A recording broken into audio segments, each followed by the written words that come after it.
우리 대한민국에 13만 명의 경찰 조직원들이 있습니다. 헌신하는 직업입니다. 네. 1년에 예산을 8조 원을 씁니다.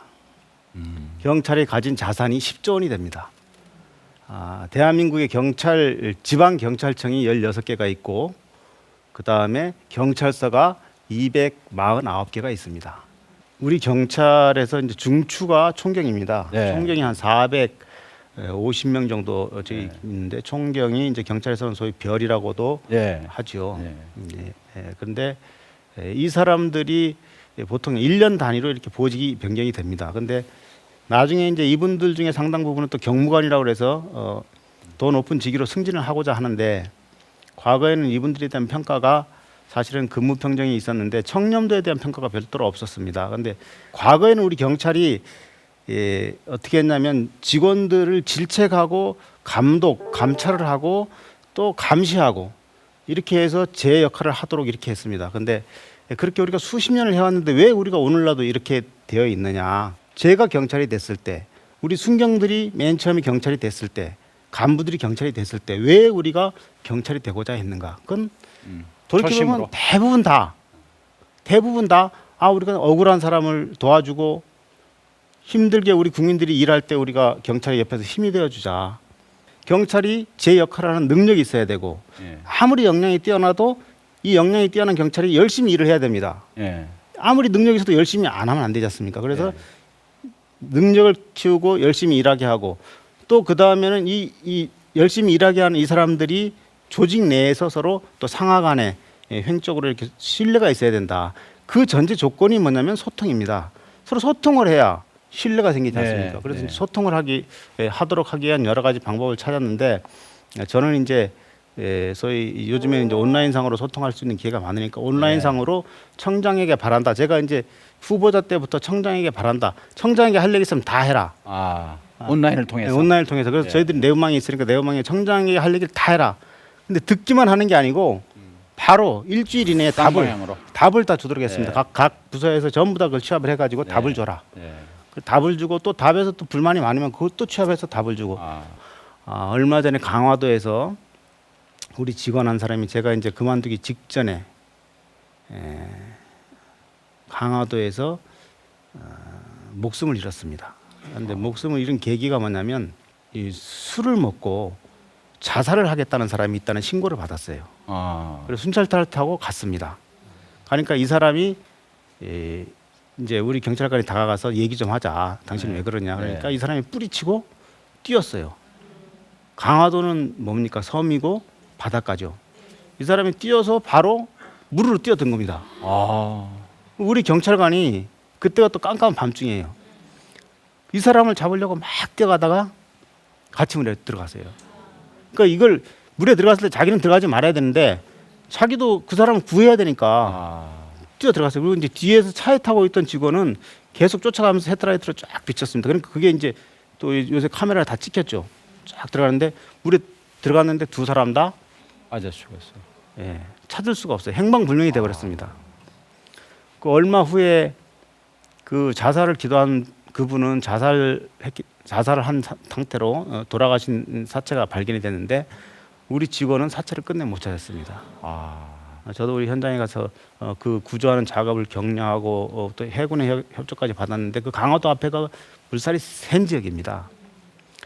여하튼 목숨을 걸고 국민들 주민들의 생명을 보호하기 위해서 해야 되고 또 우리 형사들은 또 범인과 싸우다가 자기가 칼에 맞기도 하고 그런 여러 가지 위험을 감수해야 되는 직업인데 그런 직업을 하기 위해서는 무엇보다도 자기 이 신체를 돌보지 않고 국민들의 안전을 위해서 헌신하겠다는 그런 생각이 가장 중요하죠. 또 그만큼 의미 있는 그런 직업이 많지 않습니다. 저는 우리 직원들한테 늘 그런 걸 강조하는데 우리 경찰관만큼 그렇게 정말 의미 있는 직업이 어디가 있냐. 우리가 다른 사람들은 회사의 이익을 위해서 일을 하고 월급을 받는다. 우리는 국민들을 위해서 일을 하는 거다. 국민들의 안전과 행복을 지켜주기 위해서 일을 하고 그렇게 하고 돈을 받지 않느냐. 얼마나 이게 정말 의미가 있는 직업이냐. 그래서 그런 의미 있는 직업이라는 것을 자각하고 그런 헌신, 봉사하고자 하는 생각이 없으면 경찰관 들어와서 힘만 들죠. 짜증만 나고 네. 어렵습니다. 고맙습니다. 지금까지는 이제 경찰청장으로서 또 국민의 신뢰를 회복하기 위해서 어떤 노력을 했는가, 소통을 위해서 또는 믿음을 되찾기 위해서 이런 말씀을 나눴습니다만 사실 오늘 김기용 전임 경찰청장님을 모신 데에는 그보다 훨씬 더 깊은 뜻이 있습니다. 아마 방청객이나 시청자 여러분이 상상도 못할 정도의 어려운 그러한 청소년기를 보낸 것으로 알고 있습니다. 그래서 조금 오늘 가슴 아프시겠지만 어린 시절에 어떤 청소년기를 보냈는지를 우리 시청자 여러분께 함께 나눔으로써 용기를 드리고 그리고 도움이 되는 그러한 이 말씀을 좀 들어보고 싶습니다. 오늘 어렸을 때 청소년기에 굉장히 파란만장한 길, 이게 표현이 어쩐지 모르겠습니다만 길을 걸어온 것으로 알고 있습니다. 어머니께서 이제 제 5남매를 이렇게 키우다가 좀 힘드셨겠죠.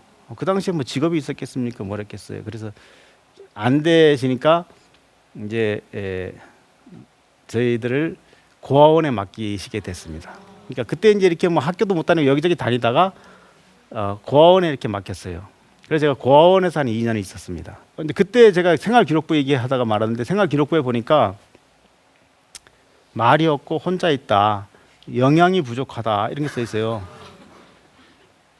참 그래서 저도 그때 좀 잘 먹었으면 키가 좀 컸을 텐데 제가 키가 작아서 스트레스를 많이 받았는데 컴플렉스가 좀 있었습니다. 근데 키가 좀 한 10cm만 더 컸으면 이제 인생이 또 바뀌었을지도 모르죠. 근데 키가 좀 작았, 이게 못 먹었, 그 당시 좀 먹지를 못했던 것 같은 생각이 들고 그때 뭐 강냉이 좀 영양이 먹고 부족했고 예, 영양이 부족하다 그렇게 써 있어요. 써 있어요? 거기에 실제로? 예, 영양이 부족해, 발육이 부진하다 이렇게 돼 있다니까요. 아, 학교 선생님께서 네. 예, 그래서 이제 그런 기억이 나고 제가 이제 세무서를 그만두고 그러니까 뭐 세무서를 그만둘 때도 철이 없었고 계속 지금도 철이 없습니다만 계속 철이 없는 겁니다. 그래서 이제 세무서를 그만뒀는데 갑자기 그만두니까 대책이 없지 않습니까? 근데 어떻게 이제 해야 되나 생각을 하다가 7급 공무원 시험 봐야 되겠다 이 생각을 했어요. 그래서 이제 그렇게 생각을 하고 뭐 어떻게 할까 생각하고 있다가 또 이제 화도 나고 내가 갑자기 그만둔 거에 대해서 그래서 이제 저녁에 바람 쐬러 나왔다가 제가 포장마차에 가서 술을 한 잔 먹었어요. 먹었는데 술을 먹고 이제 한 10시쯤 이렇게 나와서 이제 혼자 좀 비틀거리면서 이제 소주를 한 2병 혼자 먹고 걸어가고 있는데 누가 이렇게 팔짱을 딱 끼면서 술 한 잔 더 먹으러 갑시다 이래요. 그래서 누군가 딱 봤더니 잘 모르는 사람인데 생각해 보니까 아까 포장마차에서 같이 옆자리에서 술 먹던 사람이 셋이 남자들이 있었는데 걔들인 것 같아요. 그래서 아니, 나는 됐다. 그랬더니 아이 한 잔 더 먹고 가자는데 왜 그래 이러니까 그때 뭐 그 성남시에서 길이 굉장히 큰 길이었습니다. 대로변이에요. 왕복 한 6차선 정도 되는데 네. 근데 얘들이 하여튼 결과적으로 강도였습니다. 아, 근데 그 당시에는 옆에서 사람들이 별로 행인도 없었지만 있어도 친구들끼리 술 한 잔 더 먹으러 가자 그런 실랑이 정도밖에 안 보이죠. 네. 옆구리 끼고 가는데 뭐 제가 뭐 그 당시에 뭐 덩치도 지금도 작은 사람이 어떻게 뭐 할 수도 없고 그래서 딸려 갔습니다. 갔는데 조금 뒷골목으로 싹 가니까 이제 산으로 이렇게 올라가는 길인데 한 놈이 이제 뒤에서 이제 뭐를 이렇게 찌르는 것 같아. 뭐 뜨끔하는데 그래갖고 가자 이렇게 가서 이제 갔어요. 갔더니 이렇게 좀 산길로 가니까 갑자기 확 밀더니 탁 이렇게 엎붙여가지고 저를 딱 밀고 하여튼 이렇게 뭐 짱 풀어 이래가지고 시계 그때 카시오 일제 시계가 괜찮았습니다. 그거 제가 세무서 달리면서 하나 샀는데 카시오 일제 전자시계 그거 이제 풀어서 가져가고 돈 있는 거 내놔서 돈을 줬어요. 그리고 뭐 눈을 이제 자꾸 때리더라고요. 눈을. 그래서 이제 눈에 막 피가 철철 났죠. 그러니까 이제 그렇게 하고 이제 가라고 그랬어. 나는 못 간다. 그래서 못 간다. 했더니 가라. 그래서 나는 너희들이 나하고 나이도 비슷한 것 같은데 이런 식으로 살면 되겠냐. 지금이라도 반성하고 내 물건 돌려줘라. 야, 코미디죠. 대단하네 진짜. 아니 그러니까 아니 너 그렇게 하지 말고 가라는 거예요. 근데 제가 그 당시에는 지금 뭐 시간이 없어서 말씀 못 드리겠습니다만은 제 동생이 그런 비슷한 사건의 가해자가 돼가지고 그 소년원에 갔어요. 가해자가 돼서. 근데 그 당시에 내 동생도 마찬가지고 나쁜 막 악한 그 강도는 아니었거든요. 그러니까 어쩌다 보니까 어쩌다 휩쓸려가지고. 그런 사건이니까 얘들도 불쌍한 애들이다 이 생각을 한 거죠. 그래서 너네 그렇게 하면 안 된다. 그랬더니 하여튼 뭐 위에서 막 돌을 막 이만한 걸 던져요. 못 따라오게. 나는 쫓아가니까. 그래서 아 이거 도저히 안 돼. 그럼 내일 너네들 만나자. 나도 술 깨고 너네도 술 깨고 그래갖고 내일 3시에 만나자 그러니까 그래 내일 보자 한 놈이 그래요. 그래서 저 갔죠. 갔다가 이제 뭐 눈이 퉁퉁 부어가지고 그 다음 날 다시 3시에 그 장소에 또 갔어요. 순진하게. 걔들이 나오겠습니까?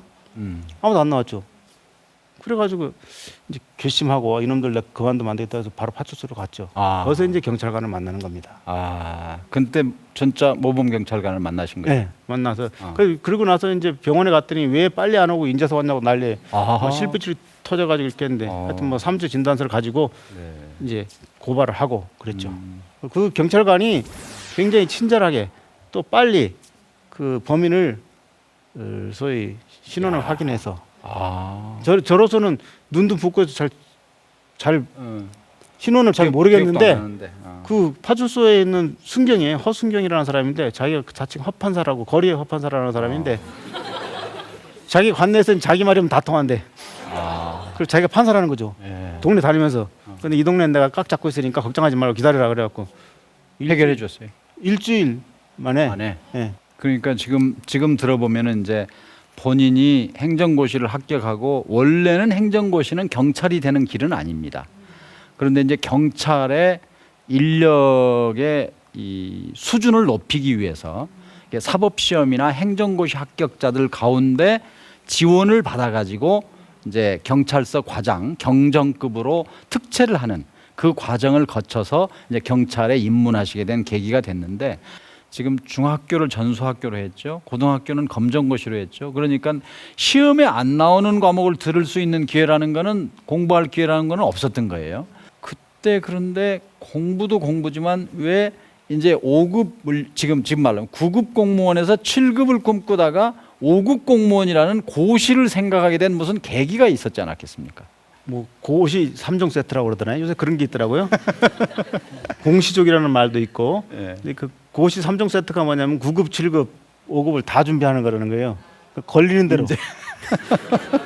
아무거나 봐서 이제 대면 간다. 예, 요즘에 이제 하여튼 그런 게 있다는데 제가 사실 이제 그런 이제 케이스죠. 근데 9급 공무원 시험을 받고 7급 공무원 시험을 그 당시에 봤는데 제가 그 당시에 이제 군대를 제가 못 갔습니다. 못 갔다고 저는 표현합니다. 왜냐하면 제가 평발이에요. 평발인데다가 제가 이제 그 고등학교를 못 나왔으니까 학력이 또 좀 딸리고 근데 그 당시에는 57년 이때는 자원이 많았습니다. 군대 갈 자원들이. 그러다 보니까 어지간한 사람들 다 이렇게 방위로 보냈어요. 보충력으로. 그래서 제가 이제 이제 방위를 갔다 왔는데 그 당시에 시험 제도가 군대를 갔다 오면 5점을 가산점을 줬어요. 네, 맞습니다. 고시는 근데 가산점 제도가 없어요. 7급까지는 가산점 제도가 있어요. 굉장히 중요한 말씀이네. 제가 7급 시험을 봤는데 카트라인이 82점에서 3점이에요. 근데 제가 꼭 79점, 88점에 걸려. 아니 객관식 시험에서 경쟁 시험에서 그 당시에 4, 50대 1 되는 경쟁 시험 5점을 평균 점수를 극복한다는 건 이건 거의 불가능한 거예요. 맞아요. 참 정말 사실 의미 있는 말. 그래서 이제 제가 7급 공무원 시험 2번 봤는데 안 됐어요. 안 됐는데 이제 그 세무서 그만두고 나서 한 번 봤죠. 그 전에 한 번 봤었고. 근데 그만두고 나서 가만히 제가 한국전력을 또 들어갔지 않습니까? 그러니까 좀 다른 얘기인데 우리가 사람이 살아가면서 물질이 정신을 지배하느냐, 정신이 물질을 지배하느냐 이게 좀 뭐 그런 철학적인 논의도 있는데 물질이 정신을 많이 지배하죠. 공부를 하려고 해도 돈이 없으니까 못 하고 어떤 분은 가끔 이제 우리 젊은 사람들한테 충고할 때 무조건 하고 싶은 거 해라. 요즘에 밥 굶느냐. 근데 저는 그건 좀 공허하다고 생각해요. 아니, 지금도 저는 그렇게 생각합니다. 조금. 왜냐하면 기본적인 베이스가 어느 정도 돼 있어야지 당장 밥을 먹고서 하고 잘 데가 없는데 어떻게 자기 하고 싶은 일을 하냐고요. 기본 베이스가 없는데. 그래서 저는 세무서 그만두고 나서 공부를 7급 공무원 시험 한번 봤는데 돈이 다 떨어진 거예요. 퇴직금은 그때 한 40만 원 받았는데 그걸로 한 몇 개월 공부하니까 돈이 없지 않습니까? 그래서 이제 한국전력 시험 봤는데 또 그게 용케 됐어요. 그래서 한전에 갔어요. 갔는데 한전에서 2년 동안 있으면서 또 신나게 놀았는데 놀다 보니까 또 이게 아니에요. 내가 사는 게 이게 내 삶의 전부인가 이 생각을 한 겁니다. 그래서 다시 7급 공무원 시험을 볼 수는 없고 고시를 하자. 평등하게 하는 거. 몇 가지 좀 설명을 드려야 될 것 같아요. 그러니까 57년생이 살던 시절에는요. 1960년까지는 우리나라에 한 집에서 평균 6명을 낳기 때문에 군대 갈 자원이 많아요. 그래서 정상적으로 고등학교를 안 나오거나 신체가 아주 건장하지 않으면은 방위를 했습니다. 그러니까는 혹시 군대를 안 간 게 아니라 본인이 지원해도 못 갔다는 말씀이고, 지금 대학을 나오지 않으면은 우리 사회에서 제대로 대접을 받지 못한다는 그러한 증명되지 않은 전제하에서 모든 사람이 대학을 가겠다. 뭐 지금 현재 모든 사람은 아니지만 고등학교를 졸업한 사람 가운데 한 72% 정도가 대학에 지금 등록을 하고 있습니다. 그렇기 때문에 대학을 나와서 직장을 갖는 구직이 굉장히 어려워졌고, 또 다른 한편에서는 사실 조금 중소기업이라든가 조금 이 근로 여건이 좋지 않은 곳에서는 사람을 구하기가 또 힘든 구직난과 구인난이 동시에 있는 이런 불편한 진실이 있음에도 불구하고 전부 대학을 가고자 하는 젊은이들에게 보아라, 이렇게 고등학교를 나와서 이렇게 취업을 하고 나쁜 길이 아니라는 롤 모델로서 우리 김 청장님을 모신 거거든요. 그런 후배들에게 어떤 조언을 해주시겠습니까? 아까 말씀드린 것과 조금 연관이 되는데요. 그 기본 베이스라는 게 중요하다고 저는 봅니다. 그러니까 어떤 목표를 세우고 추진하더라도 자기 경제적인 면 또 지식 면에서 기본 베이스가 있어야 되죠. 맨 땅에 헤딩하는 것도 한계가 있는 겁니다. 네, 네. 그러니까 기본 베이스라는 게 뭐냐면 경제적인 면에서 조금이라도 아까 그 퇴직금이라도 좀 있어야 공부를 하죠. 네. 제가 고시 공부를 한 것도 한국전력에서 2년 동안 일을 하면서 돈을 좀 모아서 제 집에서는 뭐 전혀 도움을 받을 수 있는 여건이 안 됐으니까 네. 제 개인 벌어서 그걸로 공부를 2년이라도 3년이라도 할 수 있어야 되는 거지 않습니까? 그러니까 직장을 자기가 뭔가 하려면 기본적인 직장이라든가 뭔가 기본 베이스를 가지고 취업을 해서 거기서 뭔가 제2의 도약을 꿈꿔야지, 되지도 않는 자기한테 여건이 전혀 안 되는데 꿈만 꾸면 그건 공상이 되죠. 네. 지금 사실 이 방송을 듣고 계시는 시청자 여러분 가운데는 이게 직접 대학에 갈 학령기에 있는 분도 계시겠지만 대학에 다니는 학령기에 자녀를 둔 부모님도 계실 겁니다. 그런데 자기 자신이 자녀를 대학에 보낼 수 있는 여건이 안 됨에도 불구하고 빚을 내서라도 내 자식은 대학을 보내야 되겠다고 생각하시는 분들에게 지금 우리 김기용 청장님의 말씀은 굉장히 시사하는 바가 크다고 생각을 합니다. 자기가 스스로 어떤 노력을 해서 이게 대학 공부를 할 수 있는 여건이 되었을 때 공부를 해야, 공부를 왜 하는지, 어떻게 해야 되는지, 뭐 하면 살 건지 이런 걸 정하지, 부모가 대주는 돈으로 그냥 대학을 나와가지고 일자리 구한들 된다는 보장이 없는 이 현실에서 참 우리가 생각할 많은 교훈을 준다고 저는 생각을 합니다. 무엇이 성공인가? 이런 것을 고민하고 있죠. 무엇이 과연 성공인가? 저는 성공했는가? 다른 분들이 저를 볼 때 저를 성공했다고 합니다. 관운이 좋다고 하기도 하고 잘 됐다고 하기도 하는데, 저 스스로 성공이라고 할 때 어떤 기준을 가지고 성공했다고 할 것인가? 그럴 때 이제 제가 이렇게 성공의 기준을 몇 가지 들은 것 중에서 좀 마음에 드는 것은 그 헨리 포드라는 사람이 말씀하셨다는, 당신이 이 세상으로부터 받은 것, 그것보다 조금 더 이 사회에 돌려주는 것, 그것이 성공이다. 멋진 말입니다. 저는 그 말에 공감을 합니다. 그래서 저는 이 사회의 대한민국이라는 국가에서 많은 것을 받았죠. 검정고시라는 제도가 있었고, 또 한국방송통신대학 이런 소위 우리 이제 신분 국립대학이 있었던 거죠, 사실은.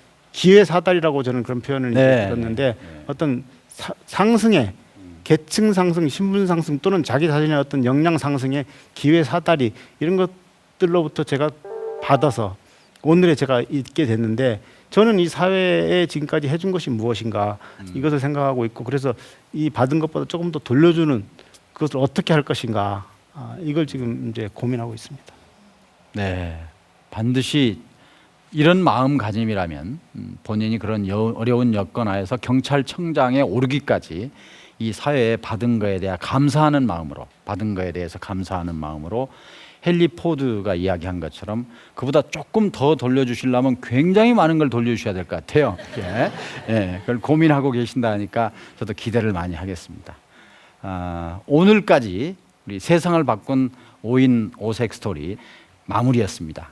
오늘 마지막으로 이게 13만 경찰의 총수를 지내신 우리 김기용 경찰청장님을 모시고 우리가 방송통신대학교가 마련한 이러한 멋진 프로그램 선취업 후진학도 이게 선진학 그리고 구직의 어려움 못지않게 멋진 길이라고 하는 그러한 프로그램을 진행해 보았습니다. 지금까지 시청해 주신 분들에게 감사하는 마음으로 다음번에는 세상을 바꾼 5인 5색 스토리의 마무리 시간으로 이제까지 출연해 주신 5분 전부를 모시고 마지막 좌담회를 준비해 봤습니다. 아마 이제까지 시청해 주신 여러분께 감사드리고 또 이 다음에 마지막으로 준비한 좌담회까지 기대해 주십사 하는 말씀으로 오늘 세상을 바꾼 5인 5색 스토리 마무리하겠습니다.